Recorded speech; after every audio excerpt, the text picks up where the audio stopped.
Kinematics के revision series के इस वीडियो में हम किसी भी फंक्शन का एवरेज लेना सीखेंगे, जैसे एवरेज वेलोसिटी या एवरेज एक्सेलरेशन। कोई भी फंक्शन, चाहे वो एफ एक्स हो, चाहे एफ टी हो, चाहे एफ के हो, अगर वो ए से बी तक कॉन्टिन्यूअस है तो उसका जो एवरेज वैल्यू होगा वो integration of F X D X A से B upon integration of D X from A to B होगा। ऐसे ही अगर फंक्शन टी में है तो integration of F T D T from A to B upon integration D T A से B. लेकिन इसमें जो फंक्शन है वो ए से बी तक कंटिन्यूअस होना चाहिए।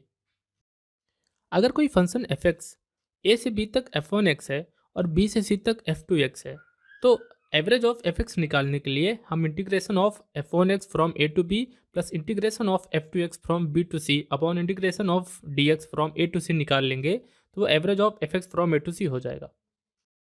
जैसे वेलोसिटी हमें टी के फंक्शन में दिया गया है, तो एवरेज वेलोसिटी जो होगा वो integration of F T D T from A to B upon integration of D T from A to B हो जाएगा। और यही total distance upon total time के बराबर आ जाता है, जो कि S B minus S A upon T B minus T A लिखते हैं, जहाँ पे बी जो है वो फाइनल पोजिशन है और टी बी जो है वो फाइनल टाइम है।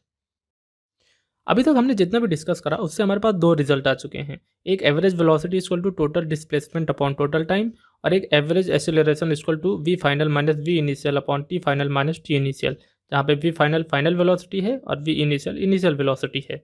ऐसे ही एवरेज फोर्स जो होता है वो मास इंटू एवरेज एक्सेलरेशन होता है। और कोई और फंक्शन आ जाते हैं हमारे पास कभी भी जिसका एवरेज निकालना हो, तो आप उस फॉर्मूले से यूज़ करके उसका एवरेज निकाल सकते हैं। किसी भी फंक्शन का हम एवरेज क्यों निकालते हैं और किसी भी फंक्शन का एवरेज वैल्यू क्यों इतना इंपॉर्टेंट है, ये एक बार मैं आपको समझा देता हूँ। एक पार्टिकल है जो t इक्वल टू 0 पे ओरिजिन पे है और उसकी इंस्टेंटेनियस वेलोसिटी दी गई है हमें 2t+3, और t इक्वल टू 0 से 5 तक हम इसको ऑब्जर्व करते हैं। हमने ये देखा कि t इक्वल टू 0 पे इसकी जो वेलोसिटी है वो 3 मीटर पर सेकेंड है, और t इक्वल टू 5 पे जो इसकी वेलोसिटी है वो 13 मीटर पर सेकेंड है, और ये हर टाइम पे चेंज हो रही है। इस इंस्टेंटेनियस वेलोसिटी को हमने इंटीग्रेट कर लिया और इसका इंटीग्रेशन आ गया t² + 3t।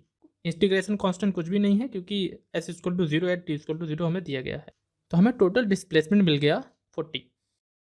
अब हम इस पार्टिकल का एवरेज वेलोसिटी निकाल लेते हैं और इसकी एवरेज वेलोसिटी कैलकुलेट करेंगे हम integration of F T D T upon integration of D T से, तो इसकी एवरेज वेलोसिटी जो आ गई वो 8 मीटर पर सेकेंड आ गई। अब ये जो हमारे पास एवरेज वेलोसिटी आई 5 मीटर पर सेकेंड, इसको हम टोटल टाइम से मल्टीप्लाई कर देते हैं, मतलब 5 सेकेंड से, तो 40 आ गया। मतलब हमें जो वेलोसिटी दी गई थी इंस्टेंटेनियस जो हर वक्त चेंज हो रही थी, उसके करस्पॉन्डिंग हमने एक ऐसी कांस्टेंट वेलोसिटी ला ली जो उतना ही इफेक्ट डालेगी t इक्वल टू 0 से t इक्वल टू 5 तक, जितना वो इंस्टेंटेनियस वेलोसिटी उस पार्टिकल पे इफेक्ट कर रही थी।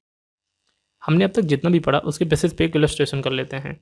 एक पार्टिकल है जो A से C की तरफ जाता है x डिस्टेंस v1 स्पीड के साथ, और C से B की तरफ जाता है y डिस्टेंस v2 स्पीड के साथ। इस केस में हमें एवरेज वेलोसिटी और एवरेज स्पीड निकालना है। इस केस में टोटल जो डिस्प्लेसमेंट हुआ वो AB हुआ, जिसका मैग्नीट्यूड होगा √(x² + y² + 2xy cos of 90 degree. Total distance जो हुआ वो x + y हुआ। अब हमारे पास पता है कि एवरेज वेलोसिटी जो होता है वो total displacement upon total time होता है, और एवरेज स्पीड जो होगा वो total distance upon total time होगा। टोटल डिस्प्लेसमेंट हमें पता है, टोटल डिस्टेंस हमें पता है, तो टोटल टाइम हम निकाल लेते हैं।